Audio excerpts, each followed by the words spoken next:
बिस्मिल्लाहिर्रहमानिर्रहीम।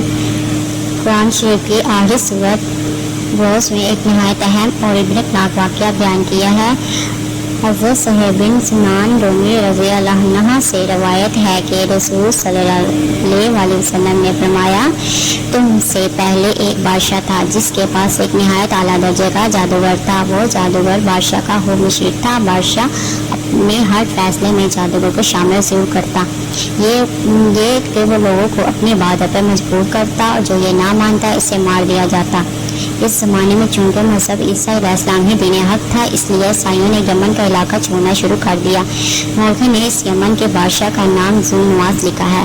हर हदीस में हजूर सल्लल्लाहु अलैहि वसल्लम ने फरमाया कि जब बादशाह ज़ुलनुवास का यह हाल जादूगर बुरा हो गया तो इसने बादशाह से कहा, अब मैं बुरा हो गया हूँ और बीमार रहता हूँ, रोज़ाना दरबार हाजिर नहीं हो सकता। आप मेरे घर पर किसी लड़के को भेजें जिसको मैं अपना जादू सिखा दूँ ताकि आपके दरबार के लिए वो लड़का एक बहुत बड़ा जादूगर बनकर आपके काम आ सके। बादशाह ने काबिल और पढ़े लिखे लड़के का चुनाव किया और जादूगर के पास भेज दिया। अब वो लड़का जिसका नाम अब्दुल्ला बिन तामर था, वो रोज़ाना कुछ सफ़र करके जादूगर के घर जाता और सारा दिन जादू सीखने के बाद शाम को अपने घर वापस आ जाता। इस लड़के अब्दुल्ला और जादूगर के घर के रास्ते में एक रहबर की इबादतगाह थी। एक दिन लड़का जब शाम को घर जाने लगा तो वो ईसाई रहबर के पास गया। इसकी बात सुनने लगा। लड़के को इस रहबर की बातें बहुत पसंद आई। अब लड़के ने रोज़ाना सुबह आते वक्त और शाम को जाते वक्त इस रहबर के पास बैठना शुरू कर दिया। एक दफ़ा वो लड़का अब्दुल्ला शाम के वक्त अपने घर जा रहा था कि इसके रास्ते में शेर आ गया। शेर ने रास्ता रोक लिया। सब गाँव वाले भी इकट्ठे हो गए। हदीस शरीफ के अल्फाज हैं कि लड़के अब्दुल्ला ने सोचा कि आज तो फैसला करके ही रहूँगा। रहबर और जादूगर में से दोनों कौन सच्चा है? इसने पत्थर उठाया और कहने लगा, ऐ अल्लाह, अगर रहबर का मामला मेरे लिए बेहतर है तो इस पत्थर से ये जानवर मर जाए। फिर इस जानवर को पत्थर से मारा तो वो जानवर मर गया। लड़के ने जान लिया कि मामला जादूगर के मुकाबले इसके हक में बेहतर है। फिर लड़के ने राह को खबर दी और रहबर ने इस लड़के से कहा कि आज तुम मुझसे अफजल हो गया है। यकीनन तेरा रुतबा अल्लाह पाक की बारगाह में बुलंद हो गया है और बहुत जल्द आप तुझे आजमाया जाएगा। और जब तू आजमाया जाए तो बादशाह के सामने मेरा नाम मत लेना, क्योंकि बादशाह ईसाइयों के सख्त खिलाफ था। मगर वह बादशाह पर ईमान लाते तो इन्हें कत्ल करवा देता। अगर वो लड़का एक नहायत इबादत गुज़ार और अल्लाह का सच्चा बंदा बन गया। हज़रत साहब मज़ीद रवायत करते हैं कि रसूल सल्लल्लाहु अलैहि वसल्लम ने फरमाया, वो इस कदर अल्लाह की इबादत में मकबूल हो गया कि वो अंधों और कोढ़ के मर्ज़ को ठीक करने लगा। इसी दौरान बादशाह का एक वज़ीर अंधा था। इसने जब इस लड़के अब्दुल्ला के बारे में सुना तो बेशुमार तारीफ लेके इस लड़के के पास पहुँचा कि मुझे भी बनाई दे दो। इसने कहा, मैंने तो किसी को शिफा नहीं दे सकता, शिफा तो अल्लाह ताला देता है। अगर तुम अल्लाह पर ईमान ले आओ तो मैं अल्लाह ताला से दुआ करूँगा कि वो तुम्हें शिफा दे दे। फिर वो अंधा वज़ीर अल्लाह पर ईमान ले आया और लड़के की दुआ से इसकी बनाई वापस आ गई। जब वो वज़ीर दरबार में आकर बैठा तो बादशाह ने इससे पूछा, किसने तुझे आंखें अता की?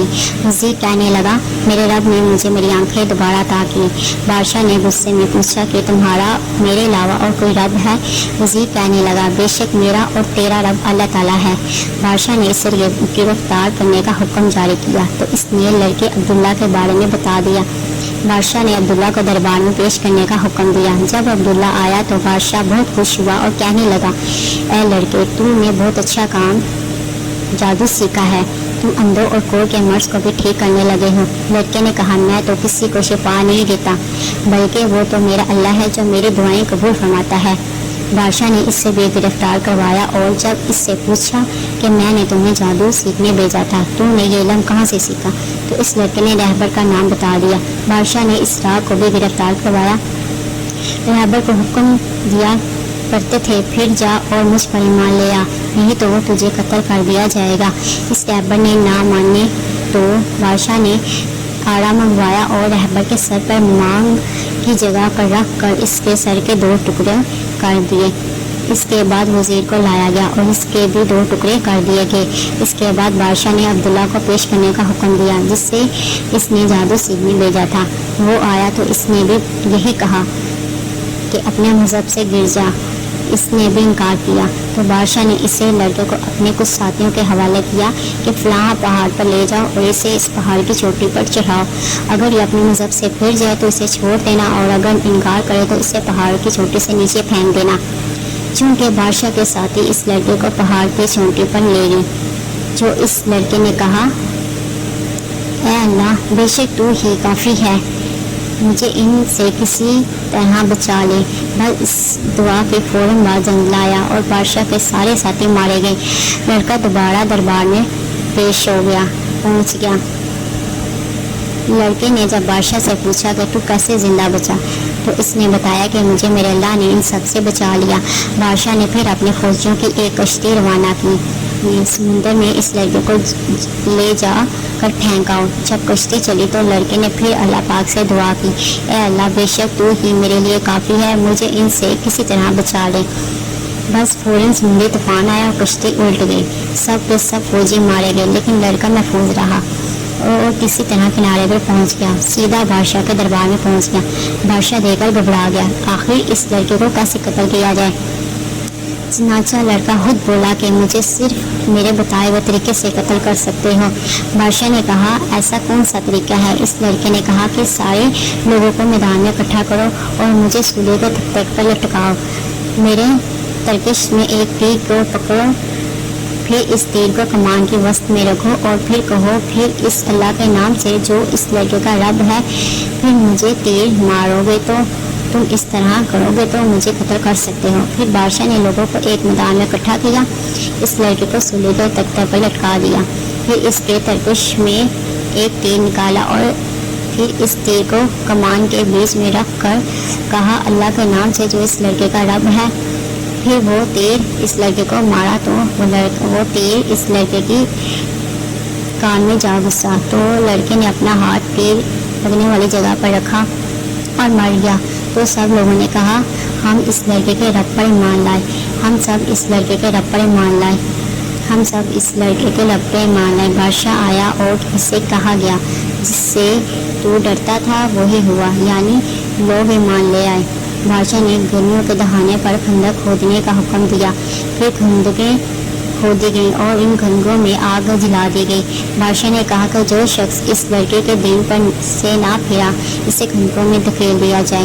روایت کے مطابق وہ خندقیں 30 فٹ گہری اور 10 فٹ چوڑی تھی۔ ایک بادشاہ کے حکم کے مطابق ان سب لوگوں کو آگ والی خندقوں میں گرا دیا گیا۔ جنہوں نے لڑکے کا دین قبول کر لیا تھا، انہیں میں ایک عورت بھی تھی جس کے ہاتھ میں بچہ تھا۔ جب وہ عورت خندق کو دیکھ کر ڈری تو اللہ پاک نے اس کے گود میں بچوں کو گواہی فرمائی۔ وہ بولا، اے امی جان، صبر کر اور کود جا اس خندق میں، کیونکہ ضمن گرامی مصرین کے مطابق 523 عیسوی کا یہ واقعہ ہے، جب بادشاہ ذوالنواس نے نجران کے لوگوں کو جو اللہ کو ایک مانتے تھے، انہیں خندقوں میں پھینکوا دیا۔ ایسے ہی قرآن مجید میں صحباب الحدود کا نام دیا۔ بس اللہ کا عذاب اس بادشاہ پر اس طرح نازل ہوا کہ ان مومن لوگوں میں سے ایک شخص مدد کے لیے حبشہ کے بادشاہ نجاشی کے پاس پہنچ گیا، جس نے فوراً اپنے فوجی روانہ کیے اور ایک بڑی لڑائی کے بعد بادشاہ ذوالنواس کو شکست ہوئی اور نجاشی کے کہنے پر بادشاہ ذوالنواس اور اس کے حامیوں کو انہی کی بنائی خندقوں میں ڈال کر ہلاک کر دیا۔